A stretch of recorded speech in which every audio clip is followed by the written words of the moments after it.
রবীন্দ্রনাথ ঠাকুর রচিত দীনদান। নিবেদিল রাজভৃত্য।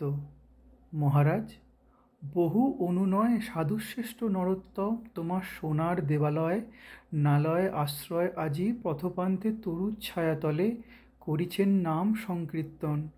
ভক্তবৃন্দ দলে দলে ঘেরিতারে দর দর উদ্বেলিত আনন্দ ধারায় ধৌত ধন্য করিছেন ধরণীর ধূলি শূন্যপ্রায় দেবাঙ্গন। ভৃঙ্গযথা স্বর্ণময় মধুভাণ্ড ফেরি সহসা কমল গন্ধে মত্ত হয়ে দ্রুত পক্ষ মেলি ছুটে যায় গুঞ্জরিয়া উন্মিলিত পদ্ম উপবনে উন্মুখ পিপাসা ভরে।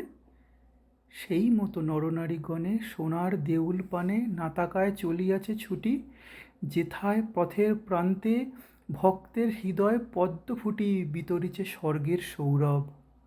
রত্নবেদিকার পরে একাদেব রিক্ত দেবালয়। শুনি তাহা রাজা ক্ষোভ ভরে সিংহাসন হতে নামি গেলা চলি যেথা তরুচ্ছায়ে সাধু বসি তৃণাসনে। কহিলেন নমিতার পায়, হেরো প্রভু,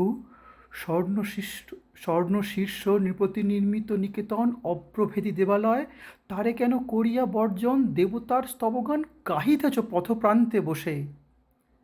সে মন্দিরে দেব নাই, কহে সাধু। রাজা কহে রোষে, দেব নাই? হে সন্ন্যাসী, নাস্তিকের মতো কথা কহ। রত্ন সিংহাসন পরে দীপেতিছে রতন বিগ্রহ, শূন্য তাহা?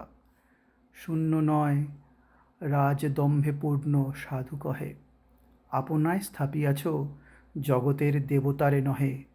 ভ্রুকুঞ্চিয়া কহে রাজা, ২০ লক্ষ স্বর্ণ মুদ্রা দিয়া রচিয়াছি আনন্দিত যে মন্দির অম্বর ভেদিয়া পূজাবন্তে নিবেদিয়া দেবতারে করিয়াছি দান। তুমি কহ সে মন্দিরে দেবতার নাহি কোনো স্থান। শান্ত মুখে কহে সাধু, যে বৎসর বহ্নিদাহে দিন ২০ সহস্র প্রজা গৃহহীন অন্ন বস্ত্রহীন দাঁড়াইল দ্বারে তব, কেঁদে গেল ব্যর্থ প্রার্থনায় অরণ্যে গুহার গর্ভে পথপ্রান্তে তরুর ছায়ায় অসত্য বিদীর্ণ জীর্ণ মন্দির প্রাঙ্গণে সে বৎসর ২০ লক্ষ মুদ্রা দিয়া রচিতব স্বর্ণদীপ্ত ঘর দেবতারে সমর্পিলে। সেদিন কহিলা ভগবান, আমার অনাদি ঘরে অগণ্য আলোক দীপ্যমান অনন্ত নীলিমা মাঝে। মোর ঘরে ভিত্তি চিরন্তন সত্য শান্তি দয়া প্রেম।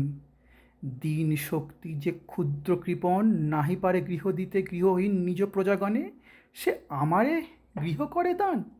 চলি গেলা সেই ক্ষণে পথপ্রান্তে তরুতলে দিন সাথে দিনের আশ্রয়। অগাধ সমুদ্র মাঝে স্ফীত ফেন যথা শূন্যময়, তেমনি পরম শূন্য তোমার মন্দির বিশ্বতলে স্বর্ণ আর দর্পের বুদ্বুদ। রাজা জ্বলিন রোষানলে, কহিলেন রে ভণ্ড পামর, মোর রাজ্য ত্যাগ করে এই মুহূর্তে চলি যাও। সন্ন্যাসী কহিলা শান্ত স্বরে, ভক্ত বৎসলরে তুমি যেথায় পাঠালে নির্বাসনে, সেইখানে মহারাজ নির্বাসিত করো ভক্তজনে।